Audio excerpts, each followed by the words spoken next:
ఇంకా విహారీ కిందకి వచ్చి తాతయ్య, తాతయ్య అని చెప్పి పిలుస్తూ ఉంటాడు. "ఏంట్రా విహారీ" అని చెప్పి అడుగుతూ ఉంటే, "అత్తయ్య పెళ్లి ఒప్పుకుంది" అని చెప్పి, "ఆ అత్తయ్య నుట్టుండే మీరు ఆ మాట వినండి" అని చెప్పి చెప్తూ ఉంటాడు. ఇంకా అప్పుడే అంబిక కూడా కిందికి వస్తుంది. అత్తయ్య మీరే చెప్పండి" అని విహారీ చెప్పడంతో, "అవును నాన్న విహారీ చెప్పింది నిజమే. నేను పెళ్ళికి ఒప్పుకుంటున్నాను" అని చెప్పి లక్ష్మి 200 ఎకరాలు రాసిస్తానన్న విషయం గుర్తు చేసుకొని ఒప్పుకుంటుంది. ఇంకా అలా అందరూ చాలా హ్యాపీగా ఫీల్ అవుతూ ఉంటారు. ఇంకా వెంటనే భక్తవత్సలం పంతులు గారికి ఫోన్ చేసి, "ఆ పెళ్ళికొడుకు ఫోటోలు తీసుకురండి" అని చెప్పి ఫోన్ చేస్తాడు. చెప్పడంతో, "అలాగే భక్తవత్సలం గారు నేను తప్పకుండా వస్తాను" అని పూజారి గారు చెప్తారు. ఇంకా ఆ తర్వాత అందరూ లోపలికి వెళ్ళిపోతారు. ఇంక మరోవైపు అంబిక లక్ష్మి దగ్గరికొచ్చి "మనం రేపు ఉదయాన్నే బయటికి వెళ్దాం లక్ష్మి" అని అంటుంది.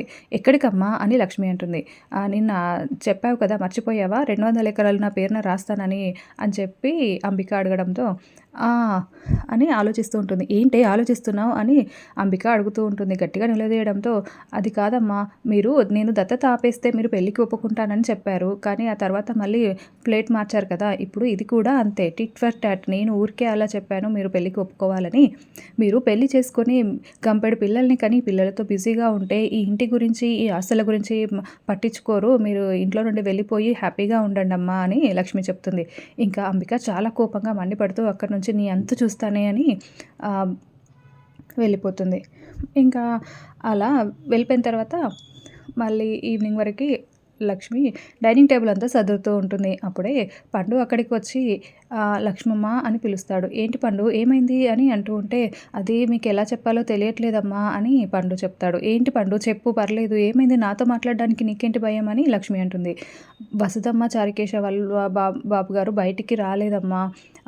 దత్తత ఆగిపోయిన కానుండి వాళ్ళు చాలా బాధపడుతున్నారమ్మా" అని పండు చెప్తాడు. "అయ్యో పండు, ఈ విషయం నేను మర్చిపోయాను. అసలు వాళ్ళతో మాట్లాడాలి. నేను దత్తత ఆపేసినందుకు వాళ్ళు ఎంత బాధపడుతున్నారో ఏంటో. ఈ విషయం ఇప్పటి నుండి చెప్పకుండా ఎందుకు దాచావు పండు? అప్పటి నుండే చెప్తే అయిపోయేది కదా" అని లక్ష్మి అంటుంది. "పద వెళ్దామని" ఇద్దరు కలిసి వెళ్తారు. వెళ్ళేసరికి వసుధ, చారుకేశ బెడ్ పైన కూర్చొని చాలా బాధపడుతూ దిగులుగా ఉంటారు. "బాబాయ్" అని లక్ష్మి వచ్చి మాట్లాడుతూ ఉంటుంది. "నన్ను క్షమించండి బాబాయ్. దత్తత ఆపేసినందుకు వేరే కారణం ఉంది. దానివల్ల ఆపేశాను. మీకు చెప్దామంటే నాకు కుదరలేదు. మీరు ఎంత బాధపడ్డారో" అని లక్ష్మి చెప్తూ ఉంటే, అప్పుడు చారుకేశ, "లేదమ్మా, ఈ పిచ్చిది ఎన్నో మాటలు పడింది. పిల్లలు లేరని ఎక్కడికెళ్ళినా కూడా, ఏ ఫంక్షన్‌కి వెళ్ళినా, ఏ పేరంటానికి వెళ్ళినా పిల్లలు లేరని చాలా అవమానించారమ్మా. ఆ బాధల నుండి ఇప్పుడైనా మేము బయటపడతామనుకున్నాము. ఇలా జరిగింది. అది మా తప్పే, అంటే మా దురదృష్టం" అని చెప్పి వాళ్ళు బాధపడుతూ ఉంటారు. "దయచేసి నన్ను క్షమించండి. నేను అలా కావాలని చేయలేదు. ఇలా అని ఏదో చెప్పి ఇంకా చెప్తూ ఉంటుంది. "నా వల్లే జరిగింది. నేను ముందే విషయం మీకు చెప్పుంటే బాగుండేది. దానికి ఒక గట్టి కారణమే ఉంది" అని లక్ష్మి చెప్తూ ఉంటుంది. చెప్పి వాళ్ళ కాళ్ళు పట్టుకుంటే, "అయ్యో లక్ష్మి, ఇలా ఎందుకు చేస్తున్నావమ్మా లే" అని మాట్లాడుతూ ఉంటారు. లక్ష్మిని దగ్గరికి తీసుకుంటూ ఉంటారు. అప్పుడే యమున అక్కడికి వచ్చి ఈ మాట్లాడుతూ ఉంటుంది. "మీరు అలా బాధపడకండి" అని చెప్పి యమున కూడా చెప్తూ ఉంటుంది. ఇంక అప్పుడు చారుకేశ, "అయినా ఏంటి, దత్తత తీసుకుంటేనే లక్ష్మి మీ కూతురా?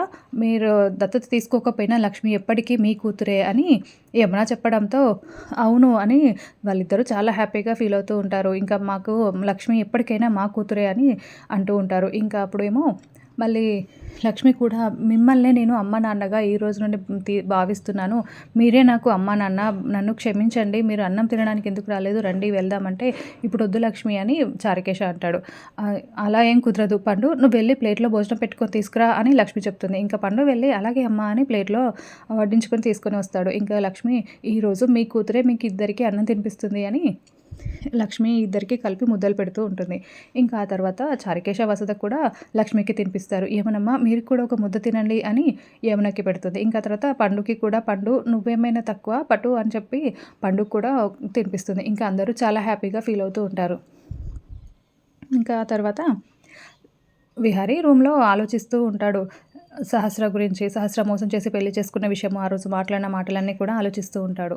ఈ విషయం ఎలాగైనా లక్ష్మికి చెప్పాలి. సహస్ర నన్ను మోసం చేసి పెళ్లి చేసుకుందన్న విషయం కనకానికి చెప్పాలి అని చెప్పి అనుకుంటూ ఉంటాడు. ఇంకా అప్పుడే సహస్ర అక్కడికొచ్చి, "ఏంటి బావ ఎక్కడున్నావు?" అని అడుగుతుంది. ఏం లేదని విహారీ వెళ్తూ ఉంటే, "ఆగు బావ" అని సహస్ర చేయి పట్టుకొని, "ఏమైంది బావ? ఎందుకలా ఉన్నావు? నిన్న జరిగిన దాని గురించేనా? నిన్ను మోసం చేసి పెళ్లి చేసుకున్నా, నా ప్రేమను బ్రతికించుకోవడం కోసమే కదా బావ చేశాను. అందులో తప్పేముంది? అవన్నీ వదిలేసేయి బావ. ఇప్పుడు మనిద్దరం చాలా హ్యాపీగా ఉండాలి. ఎప్పటిలాగే ఉండు బావ. అవన్నీ మర్చిపో" అని సహస్ర చెప్తూ ఉంటుంది. ఇంకా, "నువ్వు ఇన్ని అబద్ధాలాడావు. నేనలా ఎలా ఉంటాను సహస్ర" అని విహారీ అంటాడు. "ఏంటి బావ, నేను కొన్ని చెప్పుకోలేనివి ఉంటాయి. నీకు కూడా కొన్ని దాచినవి ఉంటాయి కదా! అలాగే నాకు కూడా చెప్పుకోలేనివి ఉంటాయి బావ. నువ్వు దాచిన విషయాల గురించి నేను అడుగుతున్నానా?" అని సహస్ర అంటుంది. ఇంకా సహస్ర అలా అనగానే అప్పుడే పద్మాక్షి అక్కడికొచ్చి వీళ్ళిద్దరి మాటలు వింటూ ఉంటుంది. విహారీ ఏమో, "ఏం దాచాను? నిజం చెప్పు. నేనేం దాచాను? నీకు తెలిసిందేంటి? చెప్పు" అని నిలదీస్తూ ఉంటాడు. మరి ఇప్పుడు సహస్ర ఏం చెప్పి తప్పించుకుంటుందో వచ్చే ఎపిసోడ్‌లో తెలుసుకుందాం. Thank you for watching.